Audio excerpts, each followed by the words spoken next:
All right, grade 8, we're moving right along here. And with chapter 5, bringing chapter 5 to an end here, lesson 5.4, it says solve the system, explain your choice of method. Now, you really don't need to do this part, explain your choice of method, but this just kind of shows what do you want to do. Do you want to put everything in slope-intercept form? Do you want to, you know, uh, add or subtract to cancel out? Do you want to multiply to cancel out? Whatever the case may be.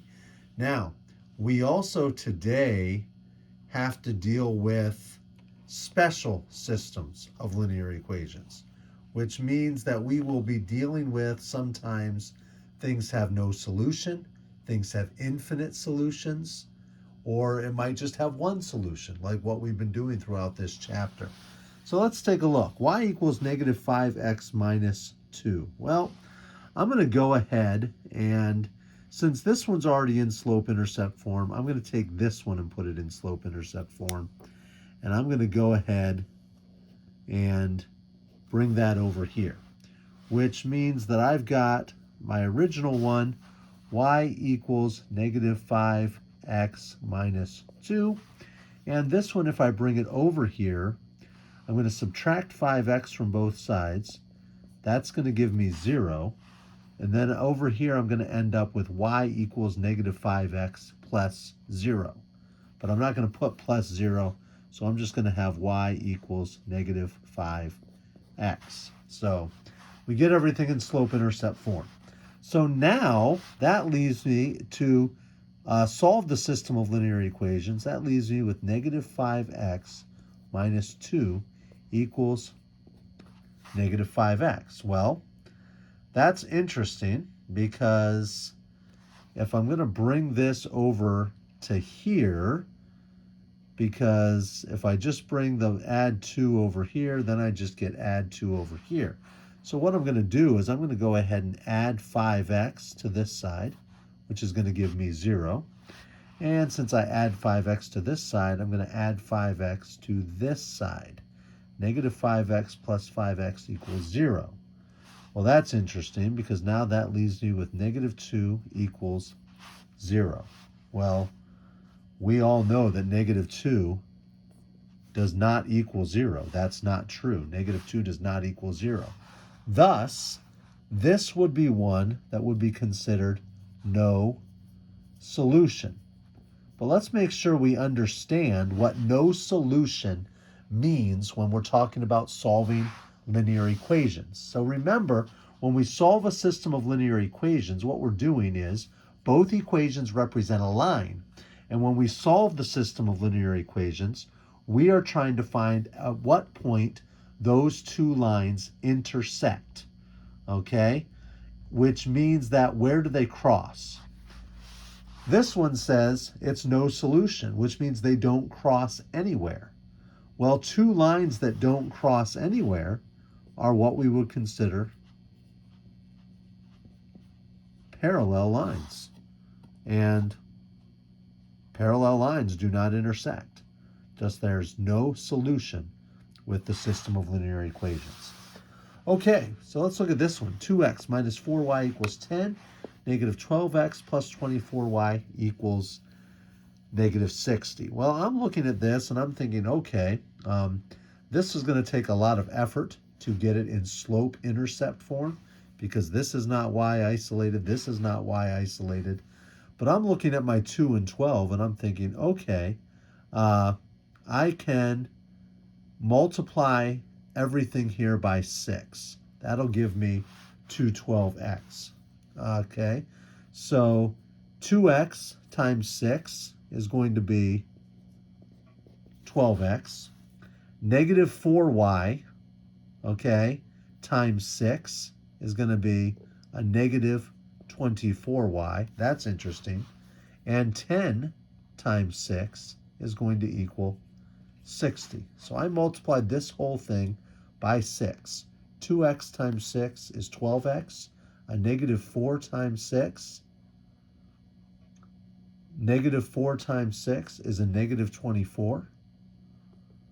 And 10 times 6 is 60. So I'm going to go ahead.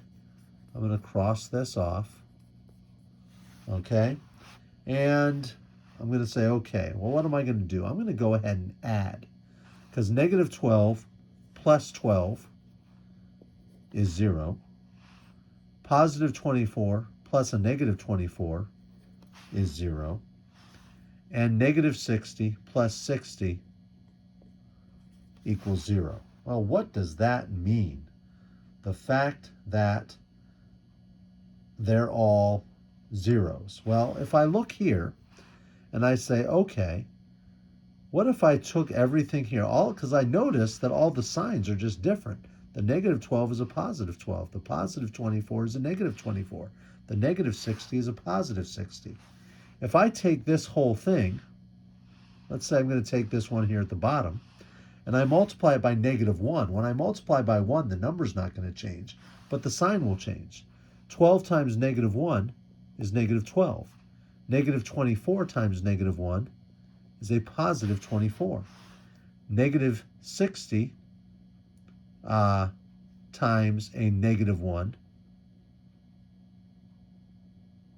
or sorry, negative 60 times a negative, I'm struggling. It's not negative 60, it's 60.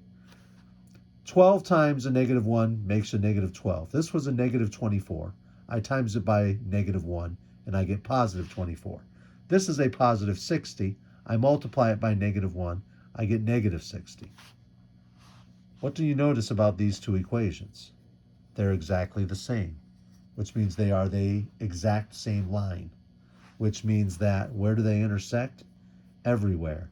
So that's going to be infinite solutions. Sorry about the loss of train of thought there. I knew I was right, and I was having a hard time getting the words out.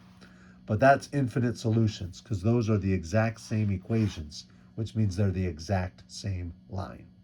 All right, let's move right along. Sometimes you're going to have ones like this. X equals 2y plus 10, 2x plus 3y equals 10. Well, first of all, it's like, well, okay, well, what do I want to do? Well, I see that things are not really lined up. So if I want to line them up, I could do a couple of things. I don't really want to do slope-intercept form because neither of them are just y. So I want to see if there's another option. So I'm going to go to this one. I'm going to subtract 3y from this side. That's going to give me 0, which means I'm going to subtract 3y from here. And that's going to give me negative 3y minus 1, because nothing minus 3y is negative 3y. So that leaves me with x plus 2y,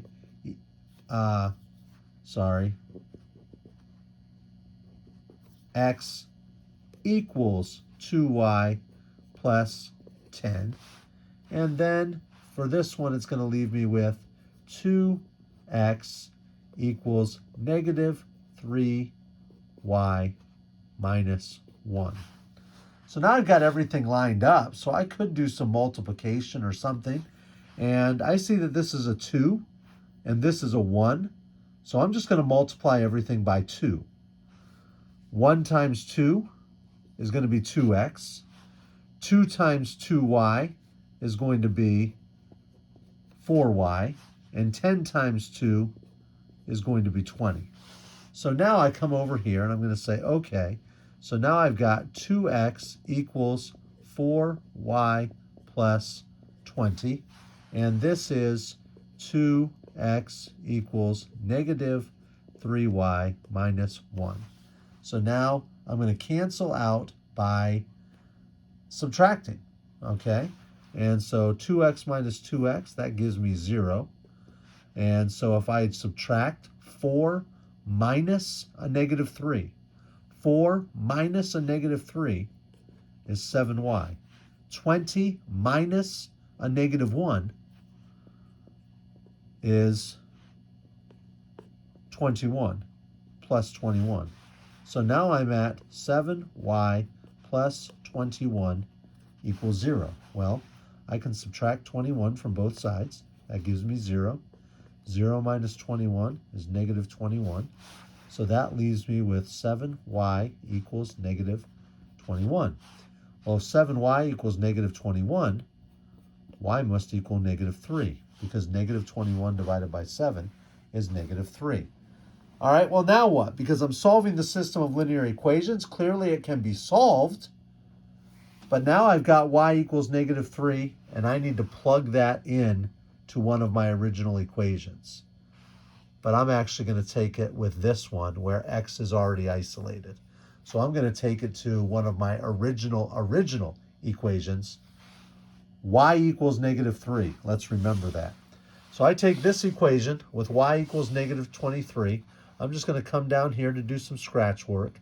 X equals 2 times negative 3, because y is negative 3, plus 10. X equals 2 times negative 3, which is negative 6, plus 10.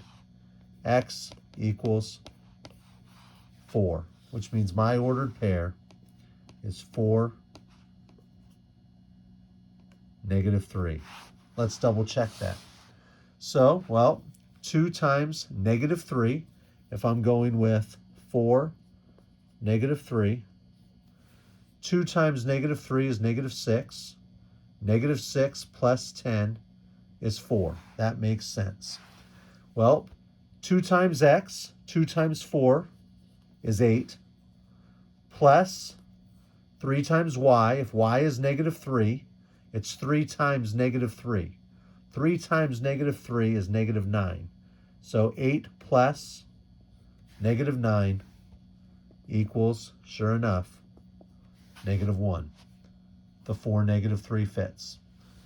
Sometimes, like this first one, there's going to be no solution. Sometimes, like this second one, there's going to be infinite solutions. Infinite solutions, remember, means they're the same line. No solution means it's a parallel line. Sometimes there is going to be a solution. Like this one, the solution was 4, negative 3.